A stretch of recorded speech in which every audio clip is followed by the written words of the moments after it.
মৰমৰ ছাত্ৰ-ছাত্ৰীসকল, আজি একদম সহজ পদ্ধতিত তোমালোকক হৰণ কৰা এইটো শিকাই দিম। উদাহৰণ হিচাপে লৈছোঁ আমি 17ৰ মাজত 5 কেইবাৰ যায়। ইয়াত 17 হৈছে ভাজ্য আৰু 5 হৈছে ভাজক। তেন্তে তোমালোকে এইটো হৰণটো পাতি ল'ব লাগিব যে ইয়াত আমি উত্তৰ লিখিম। উত্তৰটো কেনেকৈ লিখিম? একদম সহজ ভাষাত লিখি দিম, চাই ল'বা। ইয়াত 17টো আমি লিখি দিলোঁ, তাৰপিছত এনেকুৱা হৰণ পদ্ধতিটো আমি কৰি ল'ম। ইয়াত 5ৰে আমি হৰণ দিম। চাই ল'বা, ইয়াত এককৰ স্থানত আছে 7 আৰু দশকৰ স্থানত আছে 1, অৰ্থাৎ 17। ইয়াত আমি প্ৰথমে কি কৰিম? এই 17ৰ মাজত প্ৰথম এই 1ৰ মাজত আগত 1ৰ লগত এইটো আমি লক্ষ্য কৰিব লাগিব। দশকৰ স্থানত আমি লক্ষ্য কৰিব লাগিব আগত।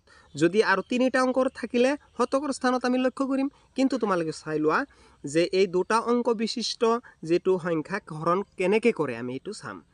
যে এই 5ৰ নেওতাৰ ঘৰ আগতে তোমাৰ জানিব লাগিব। 5ৰ ঘৰ নেওতা জানিব লাগিব।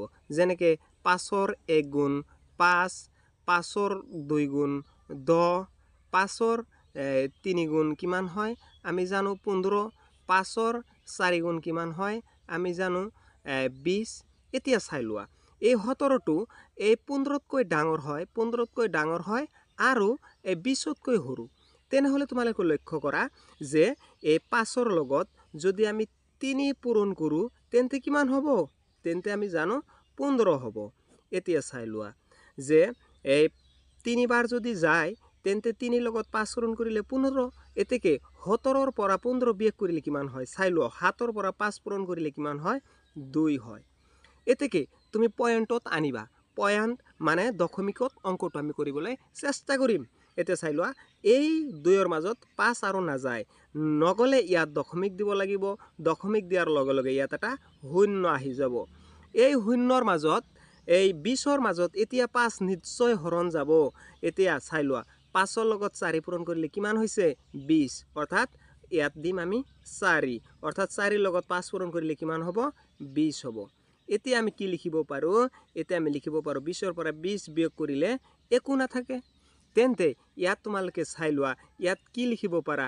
তোমালোকে ইয়াত লিখিব পাৰা যে ইয়াত ভাজ্য হ'ল 17, ইয়াত ভাজক হ'ল 5, ইয়াত ভাগফল হ'ল 3.4। এনেকৈ আমি অংকবিলাক সমাধান কৰিব পাৰি।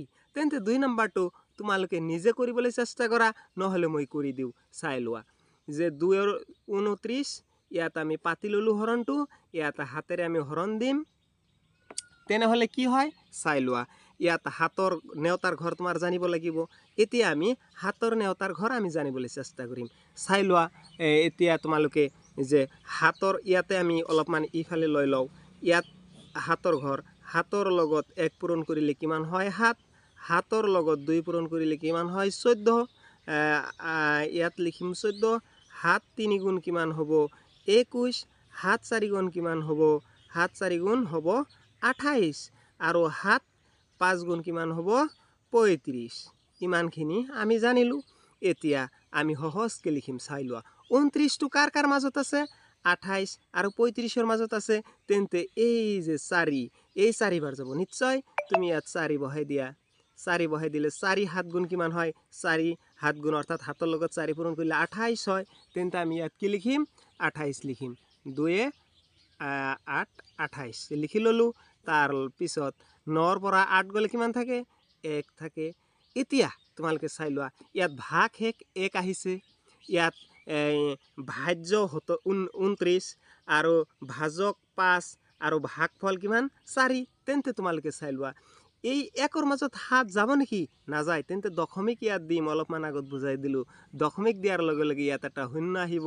শূন্য অহাৰ লগে লগে এই 10ৰ মাজত 7 কেইবাৰ যাব? 7ৰ 1 গুণ 7, 7ৰ 1 গুণ 7। এই 7ৰ ইয়াত 1 বহাই দিম, চৰি, এই 1টো আগত বহাব লাগিব তোমালোকৰ।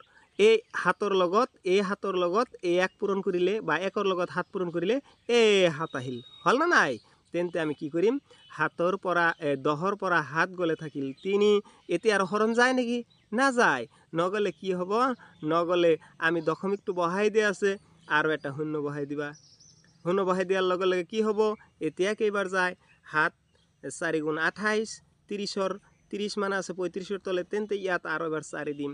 তেন্তে 4 লগত 7 পূৰণ কৰিলে কিমান হয় 4 7 গুণ 28 অৰ্থাৎ 30 পৰা 28 গ'লে 2 থাকে এনেকুৱাকে আৰু দীঘল হৈয়ে থাকিব আকৌ নাযায় এতিয়া নগ'লে ইয়াত আকৌ শূন্য দিবা শূন্য দিয়াৰ লগে লগে কিমান বাৰ যাব এতিয়া তুমি চাই লোৱা ইয়াত যাব 2 বাৰ ইয়াত 2 দিয়াৰ লগে লগে 2 7 গুণ 14 এই 20 পৰা 14 গ'লে 6 এনেকৈ আহিয়ে থাকিব আমাৰ ইমান নালাগে জাষ্ট এই 2 ঘৰটো দি দিলেই হৈ গ'ল যে ইয়াত দশমিকৰ পিছত তুমি 2 ঘৰ লিখি আৰু যিমান আহে হৰণ কৰিব নালাগে তেন্তে পৰীক্ষাৰ মাজত কি লিখিবা যে 2 29ৰ মাজত যদি আমি হাতেৰে হৰণ দিওঁ তেন্তে কেইবাৰ যায় তেন্তে আমি লিখিম 4.14 এইটোই হ'ব সমাধান এইটোই হ'ব উত্তৰ